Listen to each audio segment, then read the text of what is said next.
Mortgage Connection. You're listening to Ron Siegel's Home and Finance Radio Show, only on Financial News and Talk. Now live in studio, your host, local and national real estate expert and consumer advocate, Ron Siegel. And hello again. Welcome to Ron Siegel Radio. This is the show with no real boundaries as we discuss current events, financial markets, politics, sports, even poking fun at the rest of the media. This is the show that connects the dots of confusion delivered by conflicting media reports. We connect the dots, you know, the actions you can take, how your family or business can benefit from current events. Most of all, thank you for joining me. Within every market, there are solutions as well as tremendous opportunities. You just need some trusted guidance. That is my message, and I will be delivering it every day. We have a very focused show. We only chat about items that affect the roof over your head, your bank account, and anything I feel would benefit you. But before we get into our intriguing content today, please join me in welcoming our featured guests and repeat offenders. I'm cuckoo and you're cuckoo, so let's take a chance to do a new dance. Well, I'm cuckoo and you're cuckoo, sing la la la la. All the folks come over. You know something? I think that we're going to have to change this, Josh, because I think it's going to have to be you and me that are cuckoo because they're back again. Hey, Blake Vartanian and Jim Norton are in the house. Welcome, gentlemen, and I use the term loosely. you opened the door, so Thank you, I know Ron. we didn't lock the door quick enough, Josh. You It's lock the door, you get us back. Let me remind you, if you ever have any home or finance related questions, I am the consumer advocate looking out for you, and you can reach out to me directly, 800-306-1990, 800-306-1990, or ronsiegelradio.com. Just remember, that's the number you call anytime for assistance. When you call that number, it comes directly to me first.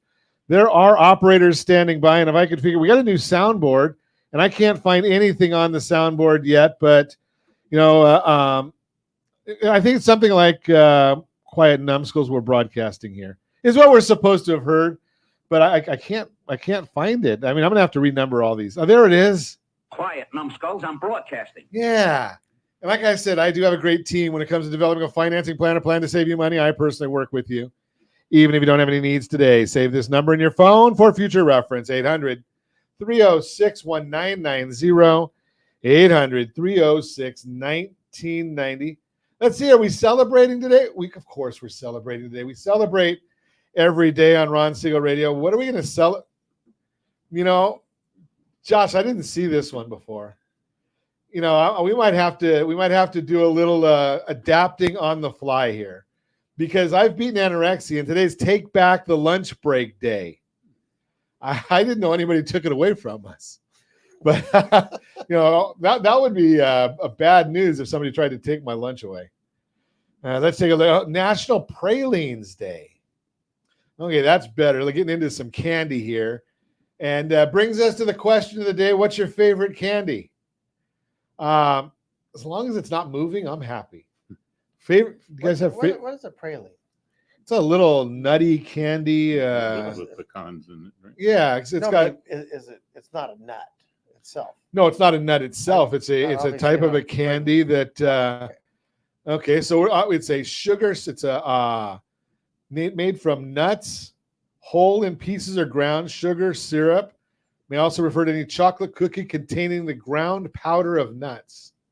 French sugar industrialist Marshall Duplessis Preslin originally inspired the early pralines. Diabetic. And the guys who shock. brought us mayonnaise. Yeah. So tell us in the chat, what is your favorite candy? What's your favorite candy? What's your favorite candy, guys? Chocolate from C's. Anything chocolate. Yeah. Anything? C's. C's is good stuff. C's is good stuff. Although, I mean, you know, you can get pralines at C's too. The dark chocolate cherries from C's are pretty good. Dark chocolate cherries. Or the English toffee. The English toffee is heard good. it from the source, you right know, there. Peanut brittle is Oh, good. peanut brittle's hard to beat. Yeah. Yeah. I guess just like you said, just about everything's great. Can't yet, but I'm not a dark chocolate I'll guy. stay away from the peeps and the Oh, corn, the candy. That's corn. not candy. So, but Peeps. dark chocolate. The only time dark chocolate to me is really good is you got to go with like the 70% dark chocolate Yes. with a good port wine. Oh. Okay. And I'm not much of a port guy. I'm portly, but not Will port. you be serving that in 5 minutes? Is that coming in the door? Or what? Are we having a little port wine and chocolate this morning? Well, I've done that on the show before. We've actually done. We need to have. We've a done little food Comissario blog. tequila. Does that count? That'd be We fun. need to. Blake and I need to come with a food blog for you.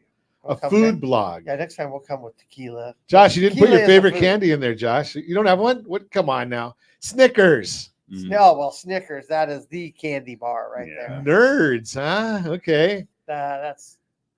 Okay. There we go. Now let's see what the markets are doing today. The Dow Jones Industrial Average up 335 points. S&P 500 is up 13. Now it's up 14. The NASDAQ is down 52. Oil's up another 80 cents a barrel. Do we even want to look? $4.81 a gallon of gasoline here in the formerly Golden State. We are still leading the country, though. So at least, between gas prices and taxes, we are number one. Mississippi, $2 a gallon cheaper than we are in gasoline. Hawaii is about 11 cents a gallon cheaper than we are in gasoline because they make so much gas over there. National average, $3.44, and we're at $1.80. Thanks, Gavin. But they did get this new bill off the ballot. They went to the Supreme Court. Did you notice that? They went to the state Supreme Court. They got a ballot measure off. So we don't get to vote on when they raise taxes and fees on us anymore. You got to love the state of confusion. Speaking of changing, did you hear this one? Now, if I had a drum roll here, and I think I do, I just can't find it. But it's fascinating. Now, we've talked about this. The Bureau of Labor Statistics, the BS department, so they changed the methodology of calculating inflation. And that added 0.6 of a point just because of the way they changed their calculations of shelter cost. Gotta love it. So now we see inflation is overstated. Now, where do we go next? Oh, it's the U.S. Treasury. Now, if I'm not mistaken, as we broadcast today, whether you're listening to us as we go live right now in the morning, and I see there are quite a few of you that are listening as we are live right now, or if you're listening to us on our radio program on ABC News and Talk, AM 1490, FM 98.1. This is the 24th of June. Now, in most calendar years, now in this administration, they might change how many months there are in the year because they've changed everything else. But in February, the Treasury Department came out with a number that we were going to have a $1.6 trillion deficit. 1.6 trillion. Now let's think February, March, April, May. Thank God I don't have to take my shoes off. June. So 3 months later, 4 months later, depending upon when they said this in February, they realized that they made a little bit of a mistake on our deficit. Now, why is that important to you? Why is that important to me? Okay, the mistake was $400 billion. So no, we don't have a $1.6 trillion deficit. We have a $2 trillion deficit. Why is that important to you? What effect is it having on you right here, right now?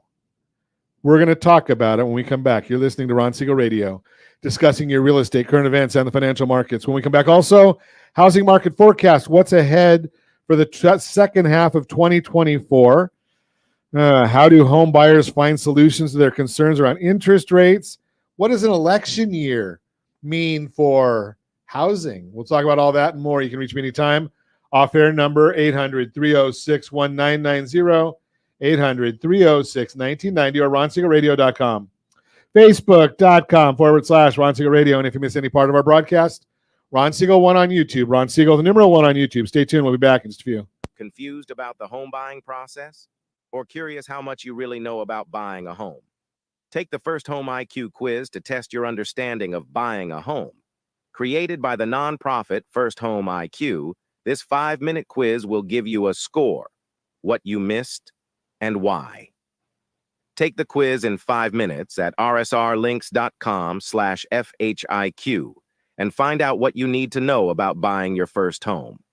That's rsrlinks.com/FHIQ.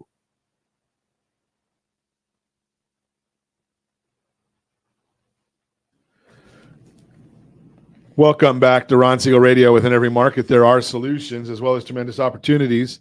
You just need some trusted guidance. That is my message, and I will be delivering it every day on Ron Siegel Radio or anytime at 800-306-1990, 800-306-1990. The Mortgage Minute today being brought to you by our friends at Geneva Financial. When you're ready for that next home loan, Geneva's got the programs and the products. You just need to make the call, 800-306-1990. 800-306-1990. And you better stay tuned because I'm going to tell you about the Home Select loan in the Borrow Smart segment later today. 1.701 effective APR. 1.701 effective APR, 30-year loan. But let's go back and chat, can we? So the the Treasury Department misses their number that they came out with in February, saying that we're going to have a $1.6 trillion deficit for this year. And they come out in June and say, no, we missed it. It's going to be $2 trillion. $400 billion mistake. A $400 billion mistake. We missed it just by a little bit. What's a $400 billion amongst friends? Now, what does that mean to you, though? That's the important part. Well, in order to cover any of these deficits, what does the Federal Reserve have to do? They have to sell bonds. What is the most popular of the bonds? It's the 10-year Treasury. What does the mortgage-backed security follow? Oh, yeah, it's the 10-year Treasury. Now, when they put that much supply into the market, $400 billion, guess what? The bond goes down. That means interest rates go up. There's the problem. But let's go. I'll tell you more about that in a minute because I did forget to tell you that OBMMI, they provide the most comprehensive, accurate, timely, and interactive analysis of pricing ever conducted in the mortgage industry, calculated from actual locked rates with consumers across 35% of all mortgage transactions. Now, they tell us the exact interest rate. They don't tell us points paid, points received. They don't tell us APR. They tell us the number to put in your mortgage calculator.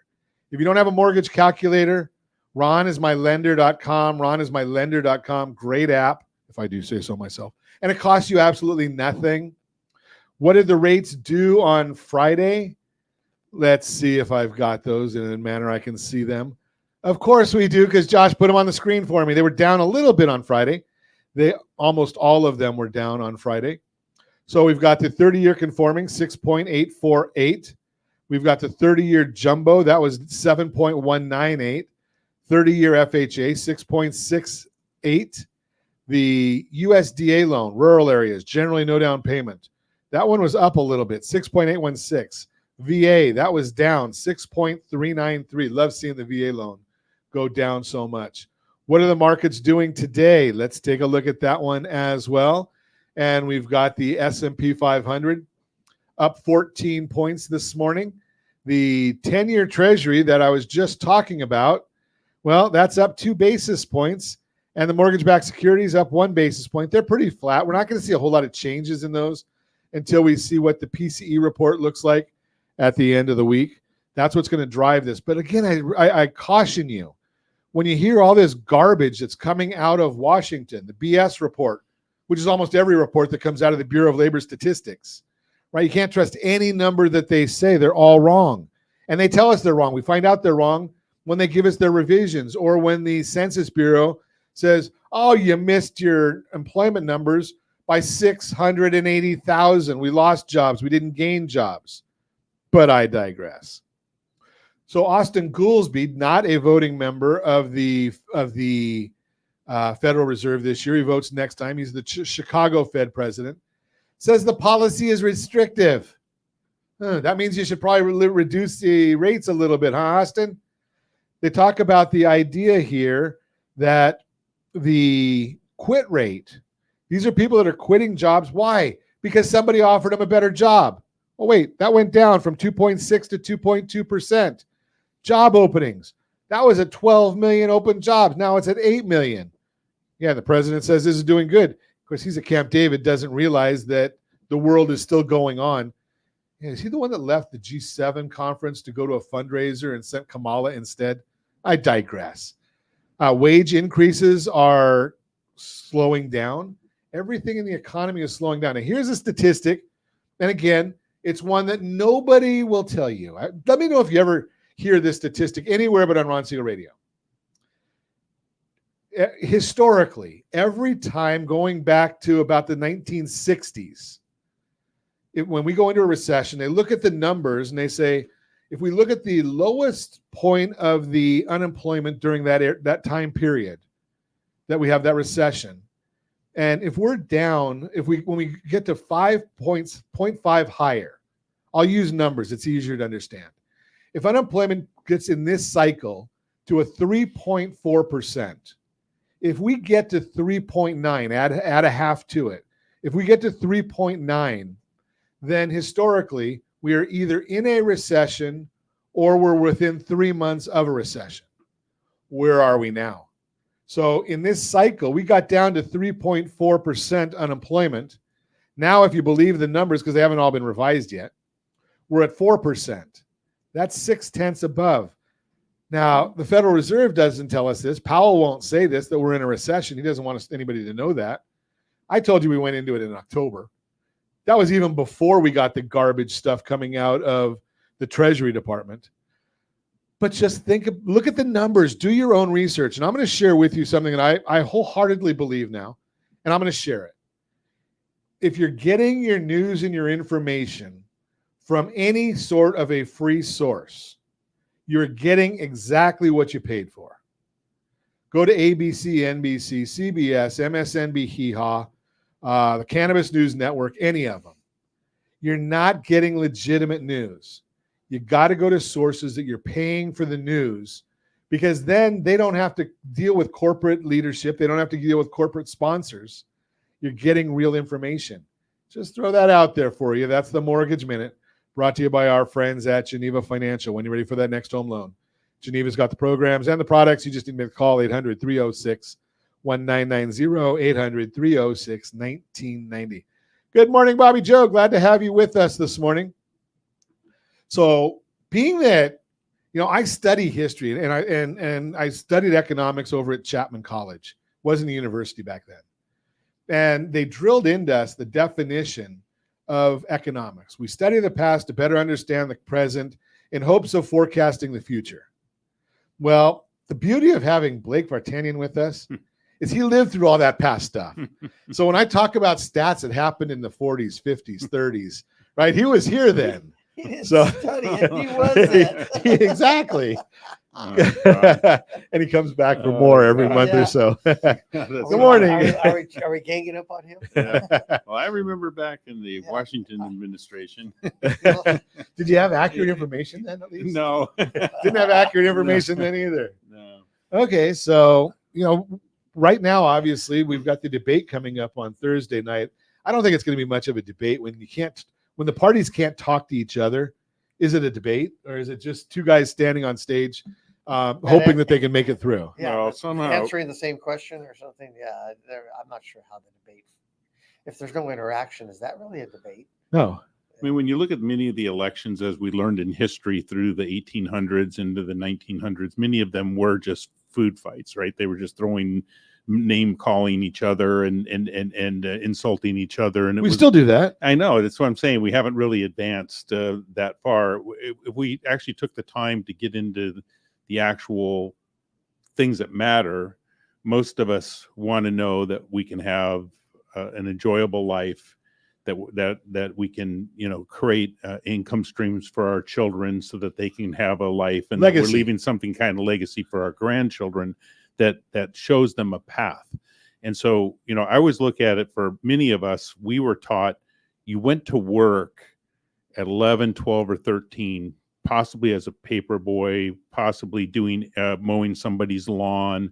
They might have been insignificant jobs that looked more like chores, but they taught us responsibility. And I think the problem that we have with our politicians is there's no accountability or responsibility for them for what they say and what happens after the fact.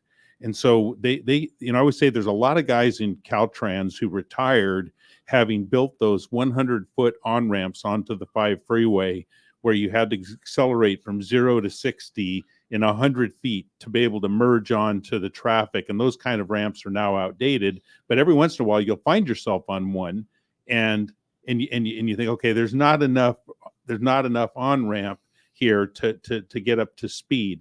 And for most people, they're looking for how do I just get to the end of the month and have enough money to get to the end of the month, and who's teaching everyone how to build a retirement so that we can have a life and a legacy to pass on. So that I think would be a more helpful approach, to politicians creating, rather than saying, okay, our future is going to be, if we don't make a change right now, we're going to give our grandchildren $50 trillion worth of debt before they even start in another 10 years if we keep doing what we're doing. Well, yeah, ironically enough, Blake, that's when our friend Kristen Messerly was on the show, and she started an organization, or she runs an organization called First Home IQ. Okay. And we're starting to do a bunch of work with them. And you can take the quiz of rsrlinks.com/FHIQ. rsrlinks.com/FHIQ. And it's a shame that when people go and take that quiz, and it's really a basic quiz, because of what a poor job we're doing with teaching, yes, the average score, I mean, you would not believe the average score on this thing. Wild guess. What do you guys think the average score would be? Just a wild, no wrong answers, no right answers. 73. 60%. We got a 60 and we got a 70, and I had a drum roll thing, but I can't even get my fat fingers to hit the boards here. Do the drum roll? There you go. It. There you go. Give me a timpani. Doing all right. 57. Oh, geez. Oh, I'm so good. Wow. I am tuned in with America. It is what it is. When Jim's the average. Yeah. Wait. But Jim knows the fill number. in your own You answer. two are on your own. When Jim's got an answer, we're in trouble. Wow. But think about that. A 57 is the average score No. on this quiz. When you Wow. and her focus of the group is she does a survey every year, and I think she does 6,000 millennials and Gen Zers, and that's that's who she's really studying. 57 is the average score. I would agree. Absolutely. We're missing the point. We talk at our house all the time about economics and calculations. A lot of good discussion, a lot of good arguments. But what I do find hearing from younger people is a lot of questions on the basic understanding of household, including buying a house, economics, because there's nobody out there. They don't have checkbooks, so they didn't really learn the basic checkbook accounting, which according to my wife, I'm still only in. Of course, she's a CPA, so she's way up there. She says things I don't understand. Like good morning? Yeah, that too. You're listening to Ron Siegel Radio, discussing your real estate, current events, and the financial markets. We're going to come back and talk about more things that Jim Norton doesn't understand when we come back. Good afternoon. Housing market forecast. What's ahead for the second half of 2024? And we're going to talk about a borrow smart scenario. Story time. 1.701 effective APR on a 30-year loan right now. We're not talking about 2 years ago. We'll talk about that and more. Reach me anytime off air number 800-306-1990, 800-306-1990, or RonSiegelRadio.com, Facebook.com/Ron Siegel Radio. And if you miss any part of our broadcast, Ron Siegel 1 on YouTube, Ron Siegel, the number 1 on YouTube. Stay tuned. We'll be back in just a few.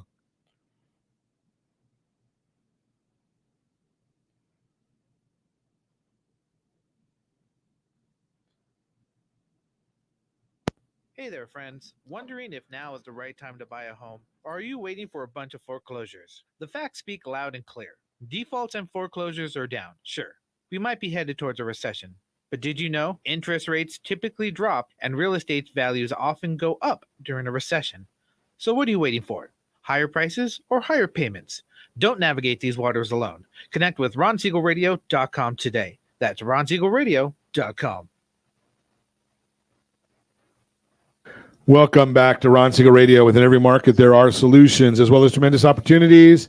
You just need some trusted guidance. That is my message, and I will be delivering it every day on Ron Siegel Radio or anytime at 800-306-1990, 800-306-1990, the real-time real estate segment today, being brought to you by rsrmoney.com, rsrmoney.com. Housing market forecast. What's ahead for the second half of 2024 as we move in to the second half? Here's what experts say you should expect for home prices, mortgage rates, and home sales. Home prices expected to climb moderately. Home prices are forecasted to rise at a more normal pace. The graph that we're going to show you has the results of forecasts from 7 of the most trusted sources in the industry.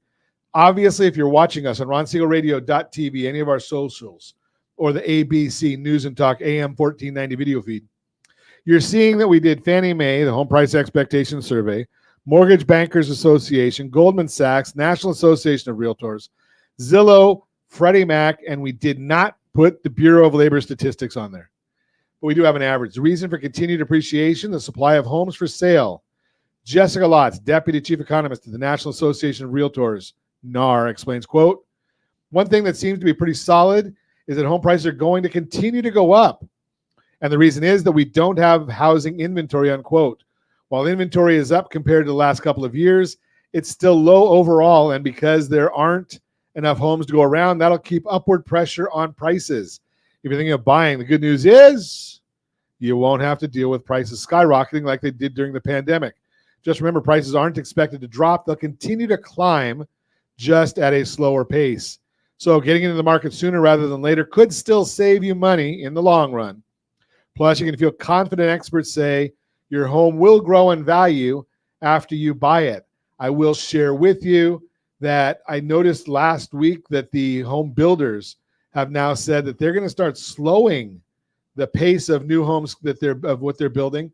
Maybe because they notice what the Federal Reserve doesn't, is that we're going into a recession, or we are already in a recession. But I digress. Let's see if I can find out. There was another chart that I just saw. That's something I want to talk to Blake about in just a minute, though. Orange County snapshot, 4,447 total listings. We haven't seen that in a long, long time.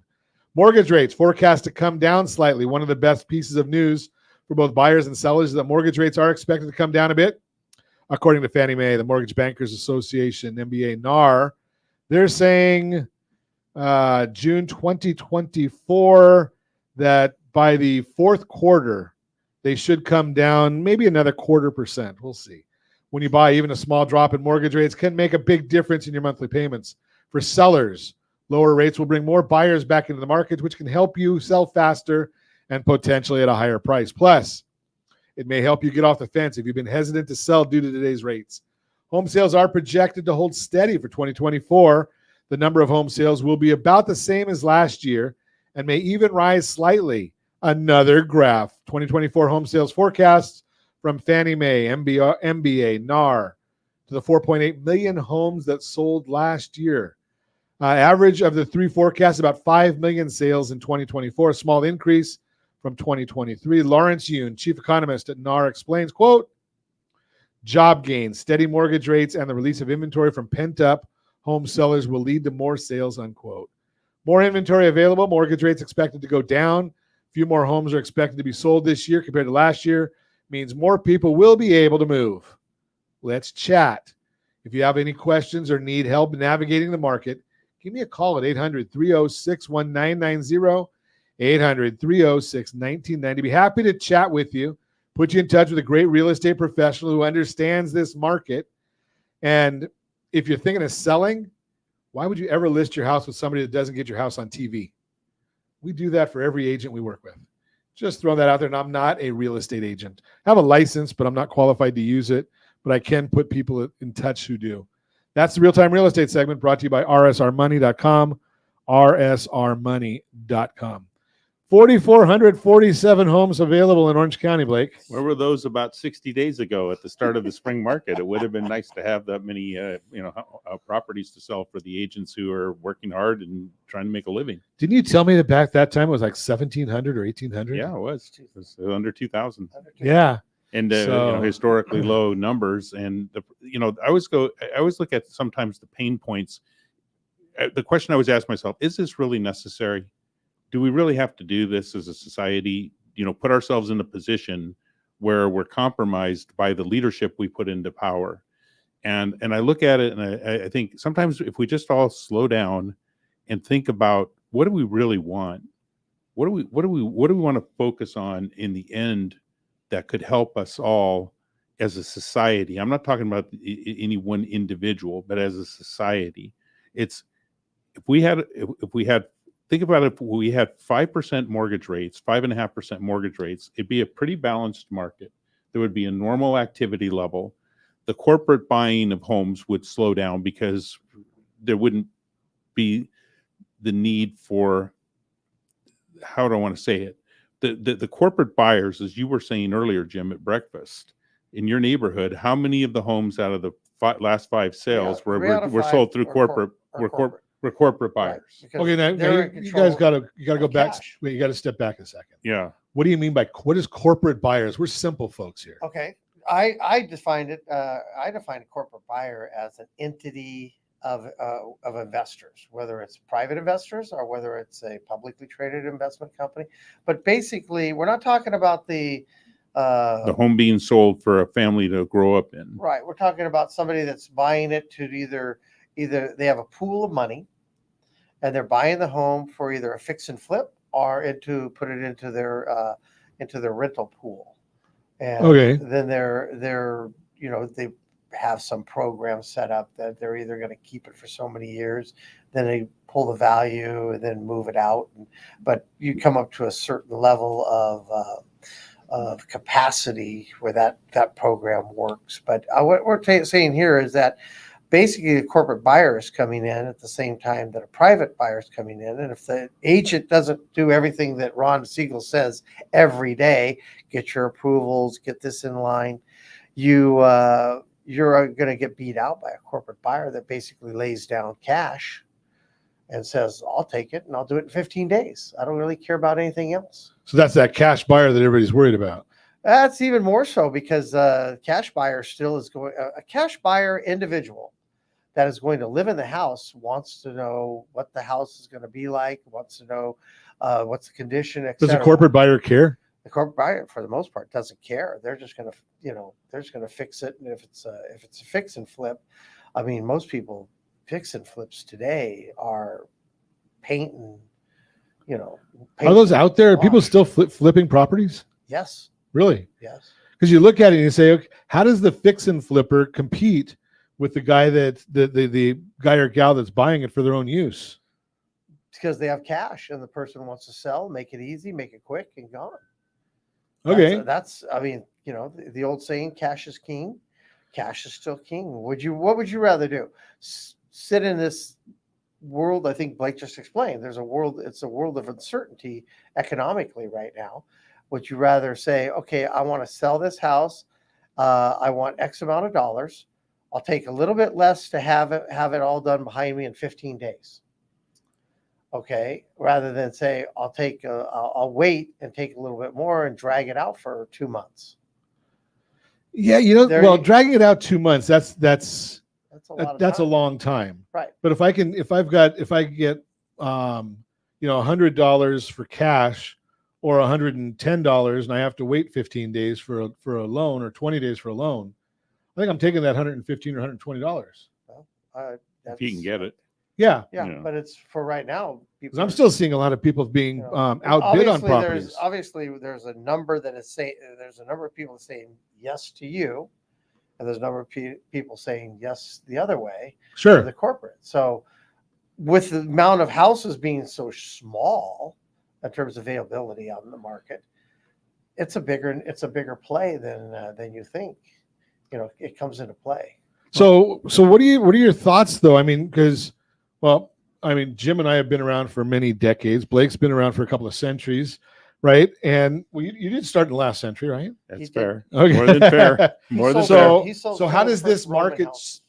Have you seen this type of market before? I mean, we always say that there's nothing new. So the example I go back to is interest rates, at the start of my career were 18, 19, 20%. So, but the income per household as a proportion to the cost of the house was up substantially. So, between my brother and I, when we bought our first house, we were making probably $75,000 to $80,000 between the two of us a year, and the house cost $67,000. Mm-hmm.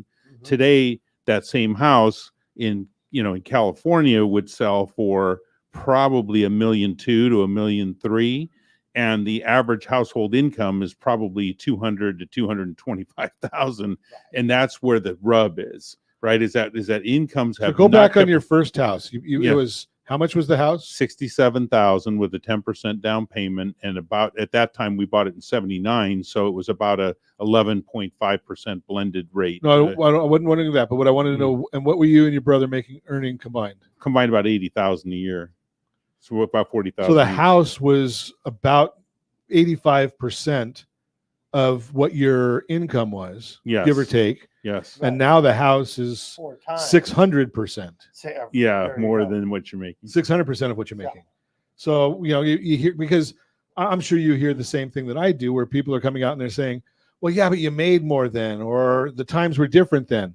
But when you look at it and you say, and it's true, right? No, It is true. Yeah, but of course. the But times when are you say it's different, eight, when so- you look at it and you say, okay, well, the house was 80% or 85% of your income, and now it's 600%. Now you're putting apples and apples together, Mhm. right? When you put those The funny, percentages together. yeah, the common denominator, it's the same house.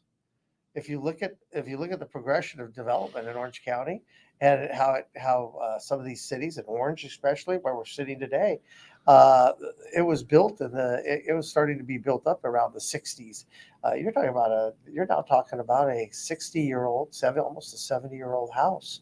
It's the same house. And I know how I feel compared to then, so I'm Yeah. sure the house is the same way. I wish somebody was paying me that much. For You're me. listening to Ron Siegel Radio, discussing your real estate, current events, and the financial markets. When we come back, quick story about Borrow Smart, and continuing our conversation with Blake Vartanian and Jim Norton. You can reach me anytime off air number 800-306-1990, 800-306-1990, or ronsiegelradio.com, facebook.com/Ron Siegel Radio.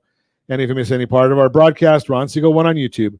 Ron Siegel, the numeral 1 on YouTube. Stay tuned. We'll be back in just a few.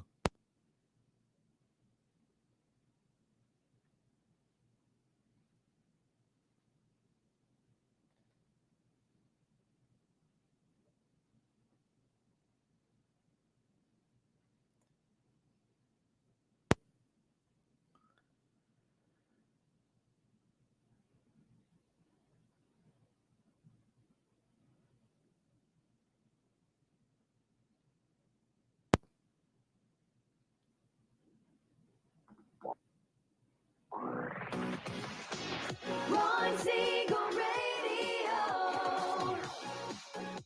Your home and mortgage connection.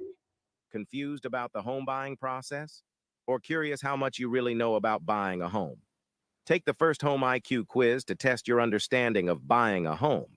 Created by the nonprofit First Home IQ, this 5-minute quiz will give you a score, what you missed, and why.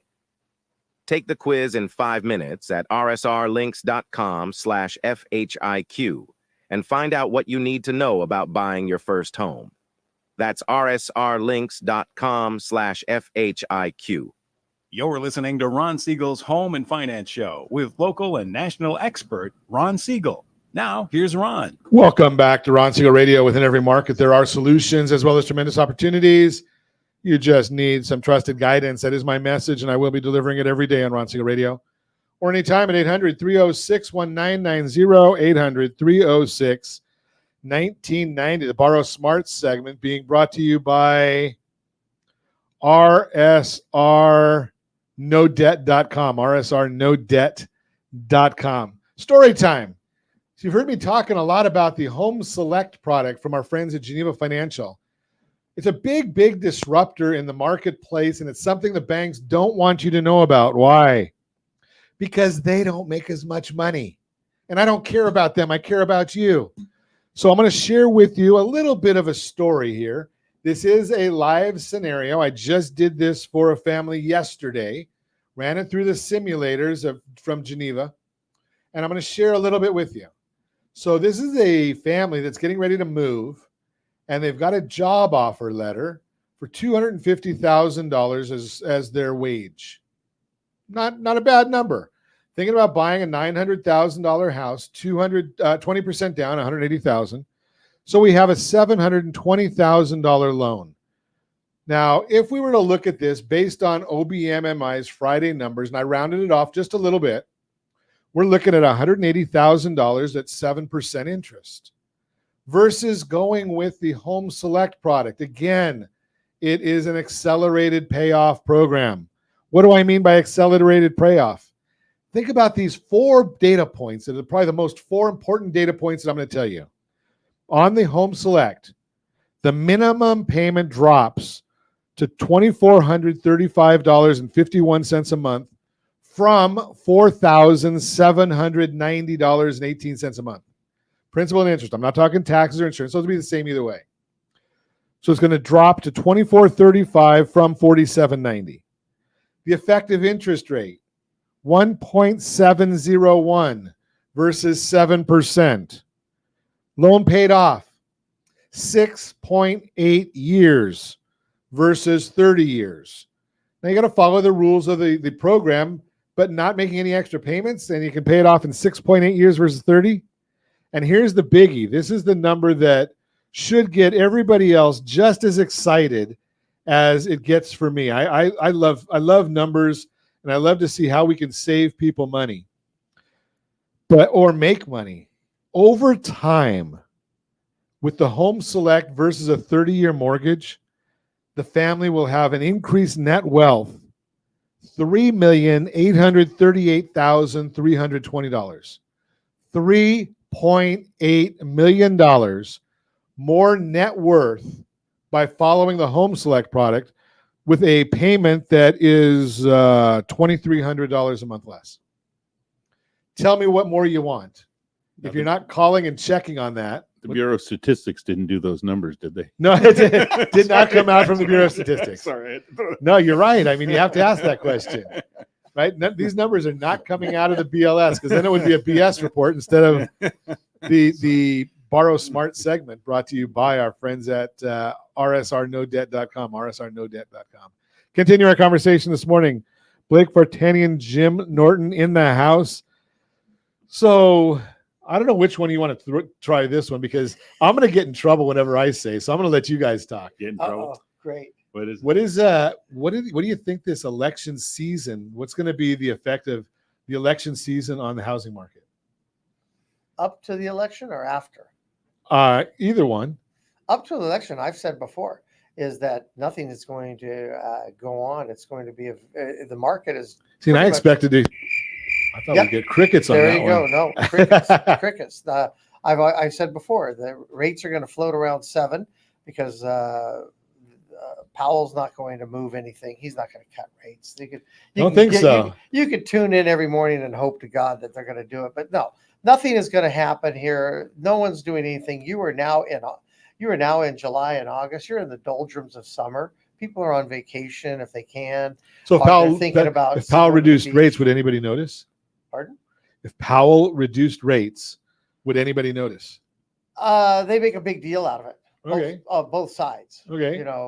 Both sides would make a big deal out of it. They to their point of view. But would it trickle down into the housing market? I doubt that. I doubt it very much. Last week you had someone on. I forgot you guys were talking, and I think you came back to that same old conclusion Blake said earlier. You get right around in the fives, let's say mid fives, 5%.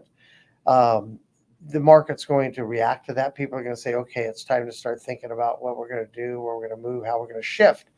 But right now, 7 is not a bad number. It works pretty good. I think people's mindset has adjusted to it. But I think that's a big issue right there. Huh? That's a big issue. The mindset? The mindset adjusting. Yes. Yeah, big issue, because people now there's starting to be less talk about, God, I remember when I had 3%, I had 4% and everything else. Well, you have the D's that are happening, and they can't deal with that, right? Mm-hmm. The diamonds, diplomas, and diapers. Yep. I don't want to live with my mom and dad if I'm having a baby. Right. And if I'm getting divorced, 3% doesn't matter.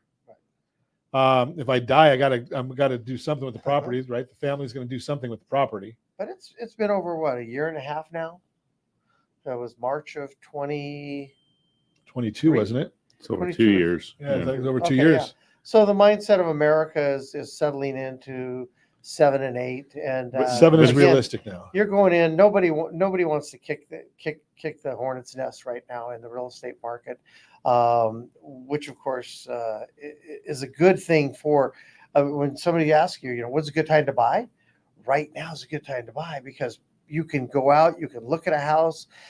It's not going to jump up in the price overnight.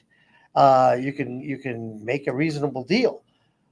If it goes down to 5, everybody's going to jump back in the market, and you better hope the inventory goes up because then I don't know if this came from the Bureau of Labor statistic, but 1% in interest rates drop from what I've read. Now, again, I don't know if it's from the Bureau of Labor statistics or if it's from a legitimate source. Adds 5 million more home buyers. Easily Qualify. But is it going to add 5 million more homes? I know that's a lot. Well, because a lot of the people who would be the buyers have something to sell, so that could help on the inventory. Right. So I was, in the past, I was looked at the politician who was running for office wanted to make sure there was an extra chicken in everybody's pot, and so they would make the economy look really good going into the year of the election. It was a big effort to make sure that the economy, and other than 2008, you can go back to just about any year that you can remember that was an election year, and things got better throughout the election year. I think right now is that the politicians have certain people they're targeting as their audience, and they're doing special favors for certain people, like waiving college diploma. I'm not getting into whether I paid for my own college, so I don't know what it's like to get run up a bunch of debt and have somebody give me a letter that says you no longer owe it. And of the $400 billion that the Treasury missed on, yeah, 170 billion was college fundings. Yeah. So, when you take, I always say, who's paying for that one? Yeah. When you take people out of the personal responsibility for the decisions they make, the next person just wants to know, well, when's that next decision going to be made that favors me? Sure. And so the political tide changes from everybody getting something to a small select few getting something. And I think that started from my recollection, and I don't go back as far as you guys do, but in the Bush administration, 43, when we had too big to fail. Yes. Yes. Right. Why were those companies too big to fail? That's if you're going to take that, right. If you're going to take that money and give it to somebody, why don't you give it to the taxpayer who paid it, help them with their house instead of helping some big corporation with it? I agree. Because it's on the table, and I always look at it as Blake had mentioned, student loan debt forgiveness. I've always equated that one to the same as like somebody saying, I'm going to sue the HOA. I'm in a project that has a homeowners association. I'm going to sue them. And the student debt forgiveness, oh, thank God they've forgiven my student debt. They didn't forgive anything. You still have your taxes are going to go up. Yeah, they just transferred who owes it. Well, there's a big difference, though. There's one big difference, Jim. And on the HOA, it's spread out over a very small group, relatively. Right. On the student loans, okay, so now it's being spread out over 160 million taxpayers. Right. I call it the never pay card, because they're never going to pay that money off. Right. No one's going to write a check for $32 trillion to pay off the national debt, and we don't have the stomach or the ability to contract our lifestyles enough to give the government that much, because they're going to turn around and blow it anyway. You haven't eliminated the debt. You've just transferred it. Just transferred it to somebody else. Yeah. So maybe I can transfer some of my debt to you. No, I don't want to do that. Just throw that out there. Hey, that magic. Great information. If you want to get more information about some of these topics, you want to chime in on the topics, give me a call at 800-306-1990, 800-306-1990. Blake's retired. Jim's still working. So if you want to talk about real estate, Jim's here. So you can talk to him about real estate as well. And I'll be taking a nap. We're not going to even go there. That's pretty nice if you get to go take that nap. As always, we ask, set that first radio preset button to come back here and join Ron Siegel Radio, where we only speak about items affecting your house and your bank account. Thanks to all of our sponsors. A big thanks to Josh and Sean who are engineering us today. And, of course, a special thanks to you for spending a little bit of your day with us. That's all for Ron Siegel Radio. Again, if you have any questions or to meet any of our guests, call me anytime, 800-306-1990, 800-306-1990, or ronsiegelradio.com. And remember, make a lot of money so you can help a lot of people and have a lot of fun. Have a great day. We'll talk to you next time on Ron Siegel Radio.